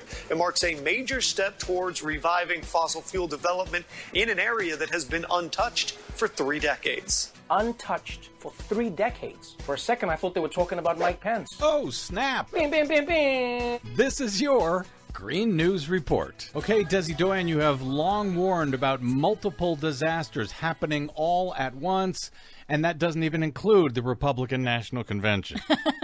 This is true, and here we are. Multiple simultaneous disasters, storms and wildfires, and a pandemic all at once. First, 2 storms are hitting the United States Gulf Coast in the span of just 48 hours. It's extremely rare to have 2 storms simultaneously churning in the Gulf. Hurricane Marco hit Louisiana as a tropical storm on Monday, bringing heavy rains and flooding. And as we go to air, Laura is now a serious threat to Louisiana and Texas, likely to hit midweek. In a press conference, Louisiana Governor John Bel Edwards warned that the state's emergency response is already strained by the pandemic, and residents should not get complacent. The temporal proximity and the geographic proximity of these storms pose a challenge that, quite frankly, we've not seen before. And as a result, we don't know exactly what to expect. The National Hurricane Center warns that no matter where Laura ultimately makes landfall, quote, winds, storm surge, and rainfall hazards will extend far from the center. And yes, man-made climate change does play a role, according to Washington Post weather editor Andrew Friedman on PBS NewsHour. The Atlantic sea surface temperatures are so much warmer than average right now. So instead of giving just regular gasoline to these storms, you're essentially giving them rocket fuel. Bing, bing, bing, bing. Meanwhile, a state of emergency in California, where more than 1 million acres have burned, driven by extreme heat and high winds. In just 1 week, 2 fires in Northern California exploded into the second and third largest fires in the state's history.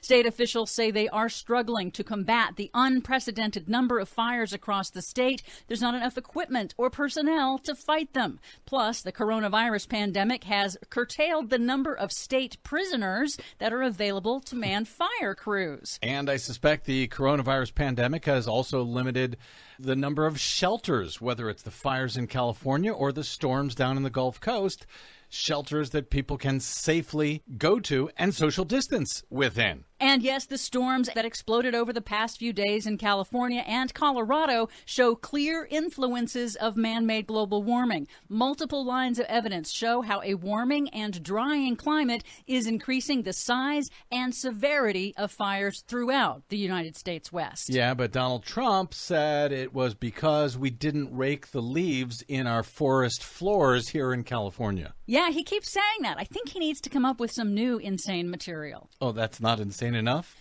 Action on man-made climate change was woven throughout the Democratic National Convention to formally nominate Joe Biden for president last week. In his acceptance speech, Biden placed climate among the top 4 of the biggest issues facing the nation, along with the pandemic, the economy, and systemic racism. Biden has proposed a comprehensive $2 trillion plan to solve the climate crisis and lift the U.S. economy out of the downturn that has been caused by the coronavirus pandemic and create new jobs by transitioning the nation to clean energy no later than 2050. We can and we will deal with climate change.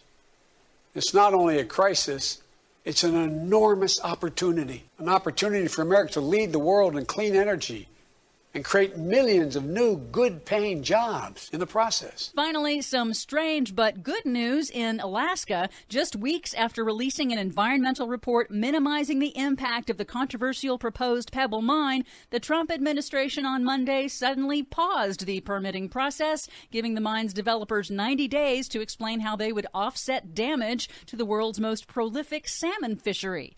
Apparently, Trump's son, Don Jr., and a few Fox News personalities have been lobbying for the change. Well, I guess that's all it takes. If Fox News is against it, so is Donald Trump. For much more on all of these stories and the ones we couldn't get to today, please check out our website at greennews.bradblog.com. Find, follow, and share us planet-wide on the Facebooks and the Twitters at Green News Report. We're on a truncated schedule here at the Green News Report during our convention coverage, so we will see you next month. I'm Brad Friedman. And I'm Desi Doyen. And this has been your Green News Report.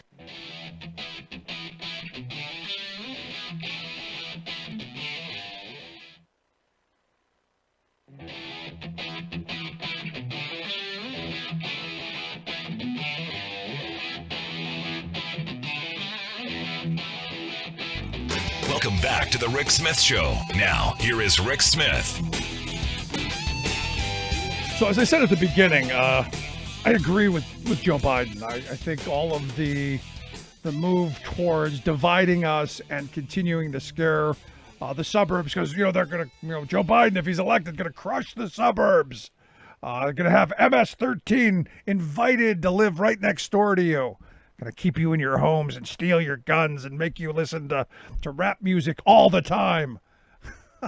This is the campaign. This is what he's got. It's it. And I agree with Biden today, who said that Trump, he believes Trump is rooting for more violence, because I think that's the only way he gets to move towards re-election, is if he can scare enough people into voting for him, because he's got no record. There's nothing there. And what is there? Really bad. Here to share some thoughts on is Trump actually rooting for more violence? I've asked Sam Fullwood to come talk with us. Sam is a senior fellow there at the Center for American Progress, where he focuses on politics and elections. Sam, thanks for taking time for us. Happy to be here, Rick. It's a lot of fun to talk to you. So this is one of these moments where the country is in mass turmoil. We've got cities burning, we've got chaos, we've got all this stuff, and we've got a president who seems to be stoking those fires, and another guy who's trying to figure out how we maybe don't.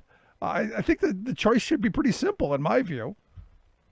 The problem with the simplistic way of looking at this is that the country is far more complex than logic should dictate.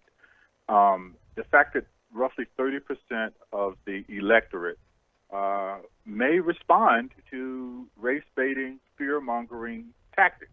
And I totally agree with you, Rick. I think that's the only hope, that and perhaps suppressing the vote of a great number of other people is I think the White House has decided that that's the most efficient strategy for him to win another term.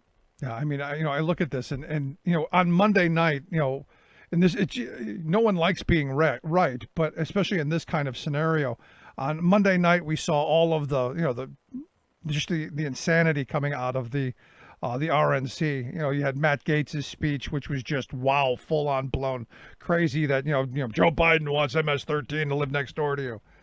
And then Tuesday you have this 17-year-old kid who Tucker Carlson says is the last line of defense.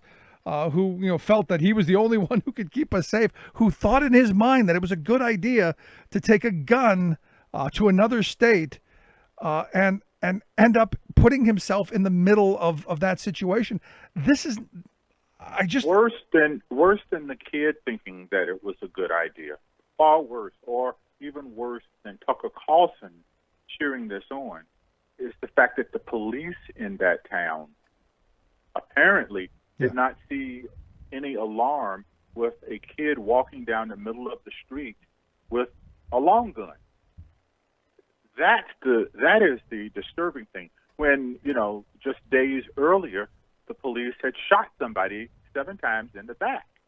but they didn't see anything wrong with this kid walking down the street with a gun. That is the real bald-faced lie to all that you're hearing from the Republican convention. Yeah, and even worse than that, it goes even worse than your statement is they thank them for being there. There's video of hey, we really appreciate you guys coming out here, while telling the protesters, go home, you're violating curfew, thanking the people who are walking around in their military costumes with AR-15s. Thank you for being here, which is just mind-blowing on so many levels. And it's one of those things where, if you're someone who goes, no, racism isn't a problem in this country, and it's certainly not a problem in the police department, that to me is that's exhibit A, and there's something wrong with the institution of law enforcement. No question. You get no argument from me on that. None whatsoever. But I think that there are people who deny the reality of the situation because it advantages them to think that way. And like I said, there's a third of the electorate that thinks that this is the way it ought to be. So in this moment, because I've been saying that I think Joe Biden should be going to Kenosha. I think he should be seen there, with Jacob Blake's mother. I know they've spoken. He should be doing something to try and calm the temperature there. Curious, is that a good idea? Is that helpful? How would you view that as someone who focuses on politics and elections? I don't think that it would be helpful. I mean, I don't think that I don't see where anybody's mind is going to be changed by the pictures of Joe Biden being in Kenosha. I think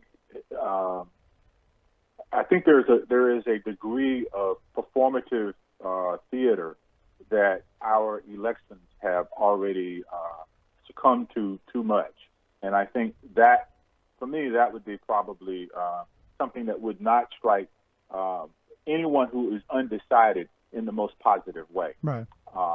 I think people, I don't think that there are very many people as we sit here, at the end of August 27th, who haven't already made up their mind whom they're going to vote for or whether they will vote. And I think it will take something much, much stronger than a hurricane to shake people from their decisions about where to vote. I think Biden has done a really good job of saying and speaking about these issues without the pictures that you normally get of the campaign pictures, with bringing all of the hoopla of the media and the lights and the bunting and all of that sort of stuff. I think that's one of the benefits that we've had of this whole COVID election season, is that you really have to hear what the people are saying and go by that rather than going by the theatrics of it. Yeah. Do you think Biden has said enough on the? Because one of the responses I get from people is, well, he hasn't condemned the violence and the looting and the burning. He should come out and condemn this. And I understand he's made statements. Do you think he's done enough, or is this one of those? You will never ever convince people who don't like Biden that he's ever said enough in order to condemn it. And by the same token, I think Biden said, or maybe it was Kamala Harris said, that you've never heard the president condemn white nationalists or white racists. He's never said anything negative about that. Those kinds of statements, whether they may be true or not, in the case of what the Republicans say, they tend not to be true. And when the Democrats say it, I happen to believe that they are accurately reflecting reality. But they don't move people, because people only hear what they want to hear in the political rhetoric that we're hearing right now. Yeah, and that's sad, and that's part of the problem of where we are, because you can't even have a discussion based on what is. It's what we believe, and once you get into right. I believe, the conversation's really over. That's exactly right, and I think that's where we are on these hot button issues of race, guns, abortion, taxes, immigration. immigration, all of the serious issues of the day, facts don't matter. COVID, whether to wear a mask or not, none of these things matter. It's all what people believe. And when you have the spread of disinformation from the highest offices appealing to what people already are inclined to believe, now you've got a real toxic, deadly mix. Yeah, but and at the end of this, we get bogged down in all of this other stuff because with all of the, if you watch Fox News, it's nothing but things burning and windows smashing and people running into gates. It's completely taken away from why all this stuff is going on. A man was shot in the back 7 times at point blank range.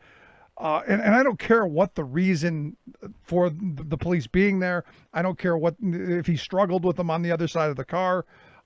You shot the man in the back 7 times at point blank range.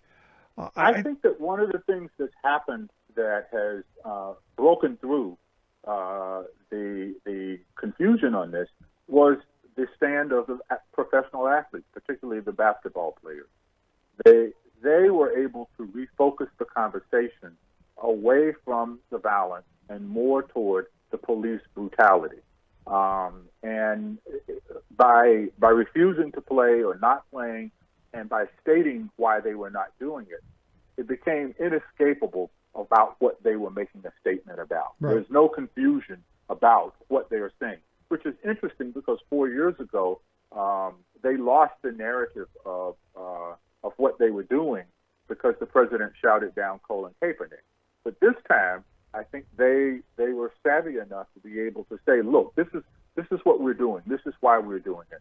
And there's been no misunderstanding what the statement is that they're trying to make. No, I was going to ask you about this because for me, yesterday was really an incredible day because what we really saw was a general strike. We saw athletes having a demand. We saw workers who have demands, and granted those demands are end police brutality and hey, let's not shoot people 7 times in the back. But what we saw is workers using their power to say, we want to influence policy A, B, or C. And I think that is an important lesson for all of us. Yeah, I think that the professional athletes, because of their prominence in our society, are learning how to move the nation in ways that I don't think we have seen maybe in 50 years. Their protests, I think, have been more effective at changing the conversation, changing the narrative, changing the way in which we understand some of these difficult issues that are so emotionally and opinion driven. They have been able to make us see what sometimes we don't really want to see as a society. And I applaud them wholeheartedly for doing that. I wish that they would continue this until and press their demand until some changes are irreversible. That may be asking for too much, right? But that's what I would really wish that they would do. Rick, one of the things that you have to bear in mind is change occurs extremely slowly, and I think that the demands of the players and of society, Black Lives Matter, for example, the demands that they're making, they want it immediately. And the demand for immediate change is destined to fail. There has to be a long-term approach to trying to figure out how do you really effectuate change, structural change in our society about policing, about taxes, about job creation, and all of those kinds of things. That's not going to happen overnight. No, you're right. But the response that I'll get from some folks that I've talked to who say, because I make the same argument, you can't snap your fingers and end institutional racism, but they're going, then how many people have to die in the interim? We just want you to stop shooting people. Because I had a guest on yesterday who said since George Floyd, and I don't know that this is absolutely factual, it was his statement, but since George Floyd was murdered, there have only been 3 days since Sunday where a black man hasn't been killed by police. Again, I don't know that that's 100% factually accurate. That was his statement. But I got to tell you, I don't think it's not wrong. Well, yeah, I mean, I'm not saying that I'm comfortable with the police shooting people and that gradualism. No, I'm not saying that at all. What I'm saying is the attitudes of police officers and a society that supports police officers shooting innocent, peaceful, law-abiding black people is going to be a long-haul struggle. And there needs to be systemic changes about how police operate and about the society that will tolerate the police abuses. And I think that the protest that we have seen is a beginning of changing the public attitude about policing in our society. And that's a good thing. Yeah, but here's the thing. When I saw the video, from Kenosha, and I saw this this horrible tragedy, I immediately I saw the surroundings, and I immediately went back to my childhood because I grew up in a housing project on the west side of Cleveland. It was basically my neighborhood, a poverty neighborhood. I grew up a minority in a minority neighborhood. And the police were they were bad back then. Granted, they weren't shooting people; they were just beating people up back in the 70s. But it was different. And I've said for a long time, and I don't know if you'll agree or not, but it comes down to poverty. I mean, we over police poverty-ridden areas. We do it in a much more stringent way than you do in the suburbs. In a place where I live now, where as I tell my kids, the only time I ever saw a policeman is when they were cleaning something up or beating somebody up. Now my kids, they see policemen as people who hand out glow sticks at Halloween. It's a different environment. So for me, poverty is the key to all of this. Well, I think poverty is one key. I don't think we can get away from the fact that racism is just as powerful a key as poverty. But I think the two often are conjoined because black people in this society, minorities in this society, are disproportionately poor. And the reason that they are disproportionately poor is systemic. It is the way in which our society has, over the course of the centuries that we've been America, has devalued black lives and pushed them into poverty in ways that they haven't done disproportionately for white America. So the argument, I don't think that there is anything pathological in and of itself about being poor. It's the way in which our society makes poverty so grinding and creates hardships for segments of our society. And then it is over-policed in order to keep that poverty in place. And I think the twin impact of poverty and race, and to a degree, the way in which, we make money off of poverty. It would be one thing if we got rid of poor people altogether, but then the society would collapse because no one would do the work that those people do. And so we have to have poor people in order to be able to make rich people happy. And that leads to the over-policing, that leads to the structural inequality, and it leads to a whole range of issues that we just have never, ever been able to come to grips with in our society. Yeah. So I guess last question I've got for you, and it's one of those, is this a moment where change is possible, or is this just another one of those moments in our history where we go through this kind of spasm, and we down the road get past it, only to have it happen again? Do you have any hope that we're going to actually see change out of this, and maybe going to make things better? Everybody is asking that question right now, Rick, and when confronted with that question, I think of the Martin Luther King quote about the moral arc of the universe bends toward justice. I think that we will always move more toward justice, but I think it's not going to be in a straight line. I think it's going to be a real jagged sawtooth up and down. And we're going to make some progress. I think we'll come out of this, but we're going to have some setbacks. The question that your correspondent said to you about the number of police officers shooting black people. I don't know what the real number is, and I can't speak to that. But I think before we get to the end of real progress, more people will die.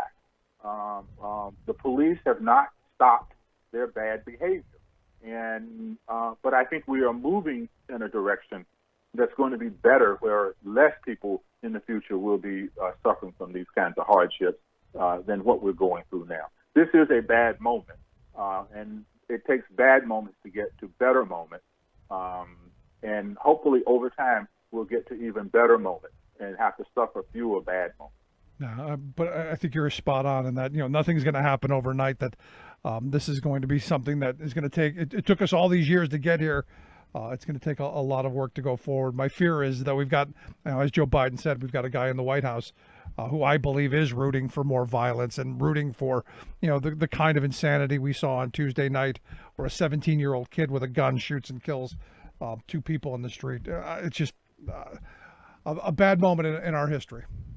It's an awful moment. But we've had bad moments before. Sure. You mentioned the 70s. I'm a child of the 70s as well. And I would take today over the 70s. I would take today definitely over the 50s and the 40s as an African-American man. Those times I don't romanticize. I'm hoping that 25 years from now, whether I'm alive or not, that people will look back and say, we'll take 2045 over 2020. And I believe that that's going to be the case. I'm there with you. Sam, I appreciate the time. Great talking with you. Thanks so much for your time. Enjoyed it, Rick. Thank you so much. Sam Fullwood, Senior Fellow at the Center for American Progress, where he focuses on politics and elections. Love to hear your thoughts. You can email me, rick@thericksmithshow.com. I'm going to take a quick break. Right back. Stick around. You're listening to The Rick Smith Show.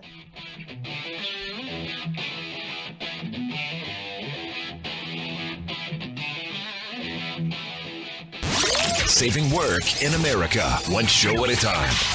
The Rick Smith Show.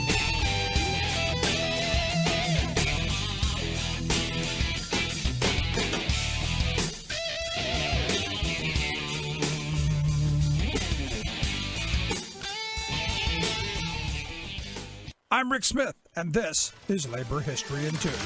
On this day in labor history, the year was 1921. That was the day that the Green Bay Packers football team received a charter from the American Professional Football Association. A year later, this would become the National Football League. The Green Bay Club had started up 2 years earlier. Its original sponsor was the Indian Packing Company in Green Bay, Wisconsin. They packaged canned meat. Meat packaging was a major industry in the Midwest during this era. Packing plants in Chicago, Kansas City, Iowa, and Wisconsin processed the cattle and pigs raised in the West as meat to feed the nation. Curly Lambeau was a shipping clerk for the company. He helped to organize a group of local players into a football team. Curly persuaded his boss to donate money for the uniforms, and it was there that the name Packers was born. When the Indian Packing Company fell on hard times, they were bought out by Acme, another packing company based in Chicago. So, for a brief moment, the Green Bay Packers, one of the staunchest rivals of the Chicago Bears, was actually owned by a Chicago company. Although Acme only owned the team for 1 year, the team nickname stuck.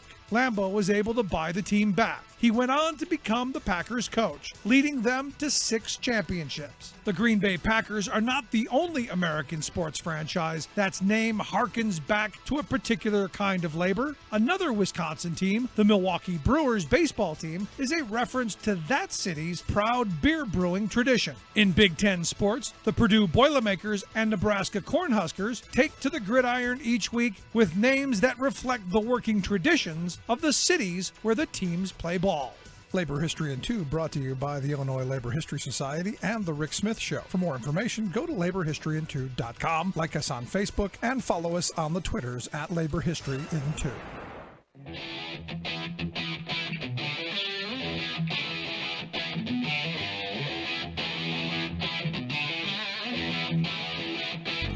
Welcome back to The Rick Smith Show. Now, here is Rick Smith.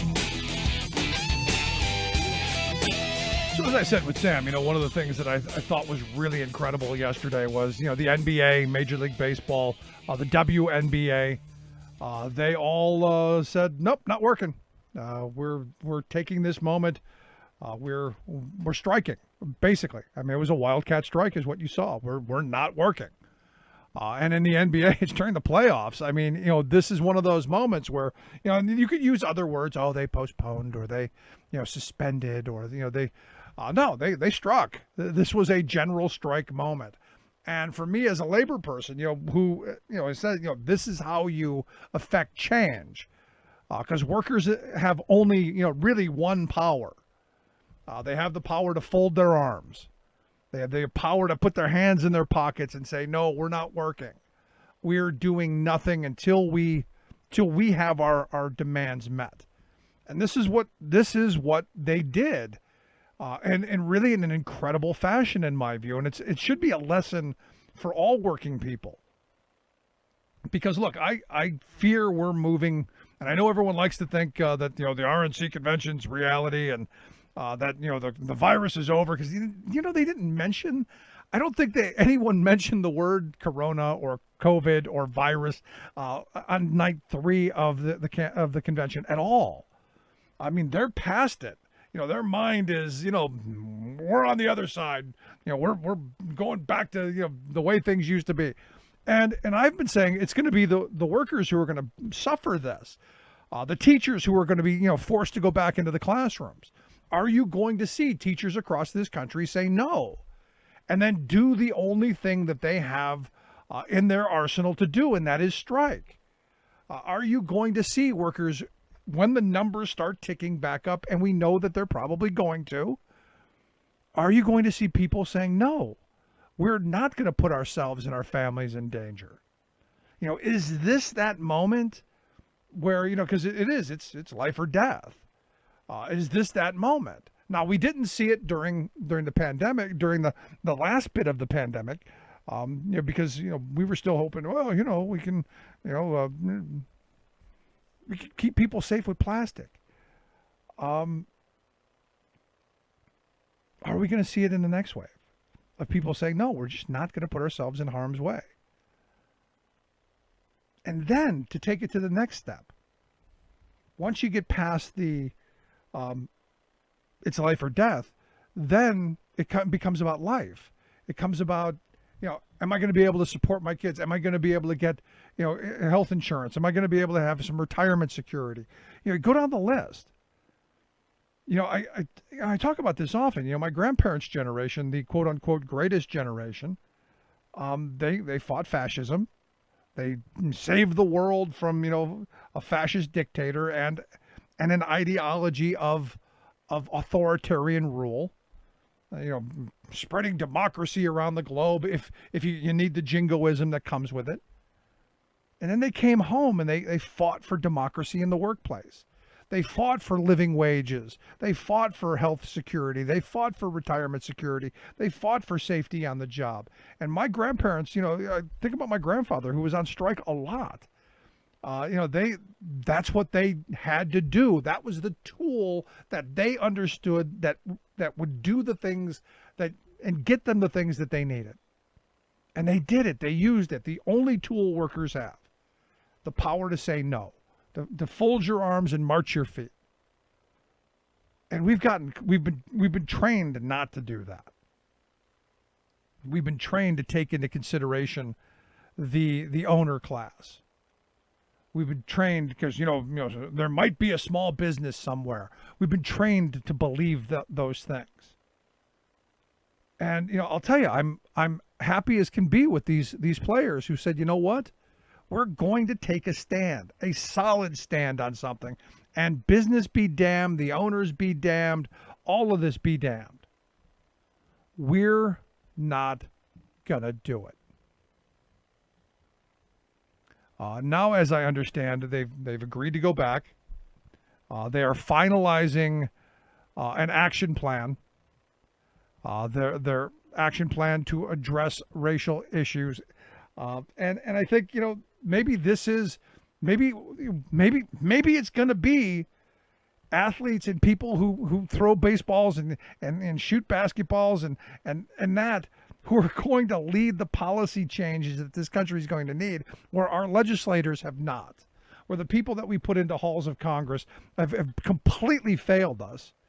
Maybe it's going to be the people who play with, I'm not going to say it. That's all I can say.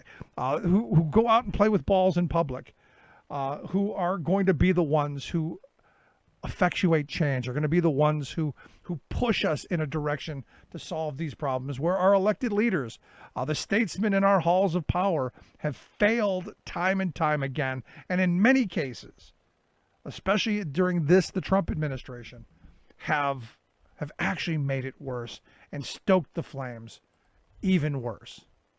Maybe it's going to be this moment. Maybe this is the beginning of it. But good on them. And if you have to do it again, I'm right there with you if they have to do it again. I just wish they'd have put up a picket line that we could have all walked on. That, to me, is true participatory democracy. Anyway, if you missed any of today's program, thericksmithshow.com. That's where you go to get the podcast. The Rick Smith Show app on the smartphone. Take the program on the go wherever you go. And as always, you can email me, rick@thericksmithshow.com. Thanks so much for tuning in. We'll see you back here next time.